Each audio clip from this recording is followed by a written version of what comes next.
Cleanup करायचं म्हटलं म्हणजे आपण सलूनमध्ये जातो आणि भरपूर असे पैसे खर्च करून येतो। तर घरच्या घरी आपण घरगुती साहित्यामध्ये छान असं क्लीनअप कसं करायचं तेही पार्लर सारखं ग्लो येणार, तर तेच मी तुम्हाला सांगितलेलं आहे या व्हिडिओमध्ये। त्यामुळे व्हिडिओ स्किप न करता शेवटपर्यंत नक्की बघा।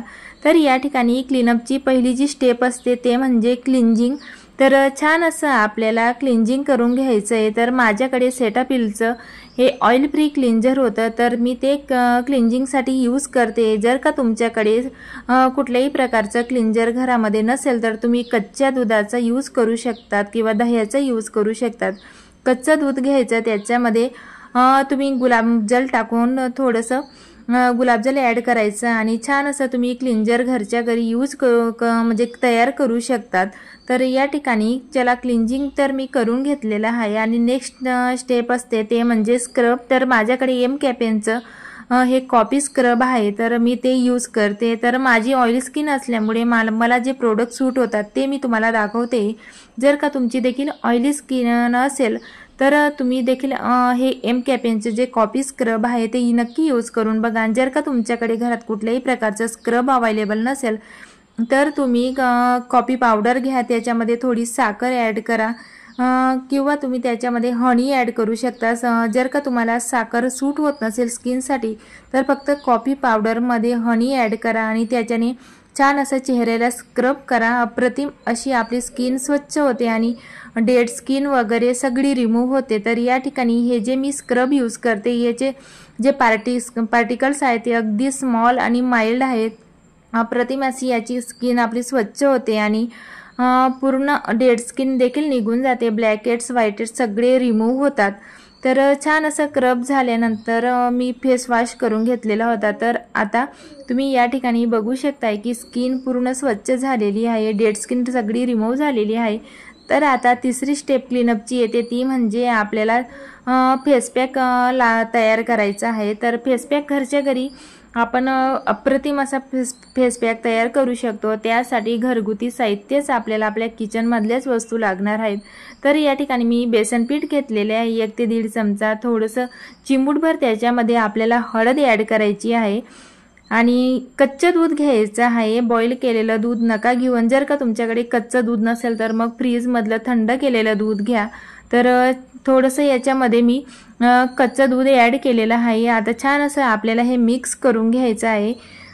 तर थोडं थोडं दूध ॲड करून आपल्याला याची स्मूथ अशी पेस्ट तयार करून घ्यायची आहे। तर कच्चं दूध ॲड केल्यानंतर याच्यामध्ये मी थोडं गुलाबजल देखील घालते। तर तुम्ही दुधाच्या ऐवजी दहीचा देखील यूज करू शकतात। मी याआधी देखील क्लीनअपचा व्हिडिओ तुमच्यासोबत शेअर केलेला आहे, दह्याने कसं क्लीनअप करायचं ते। तर या ठिकाणी मी दूध आणि कच्चं दूध आणि गुलाबजलचा यूज केलेला आहे या फेस पॅकसाठी। तर छान असं मिक्स करून घेतलेलं आहे आणि कन्सिस्टन्सी तुम्ही बघू शकतात की मी कशा प्रकारे ठेवलेली आहे। तर चला या ठिकाणी फेस पॅक छान असा आता तयार झालेला आहे। तर फेस पॅक लावत असताना कधीही आपल्याला स्किनला अपवर्ड पोझिशनमध्येच फेस पॅक हे लावायचा असतो। त्यामुळे व्यवस्थित असा फेस पॅक आपल्या स्किनला लागतो आणि व्यवस्थित छान असा ग्लो आपल्या स्किनला येत असतो।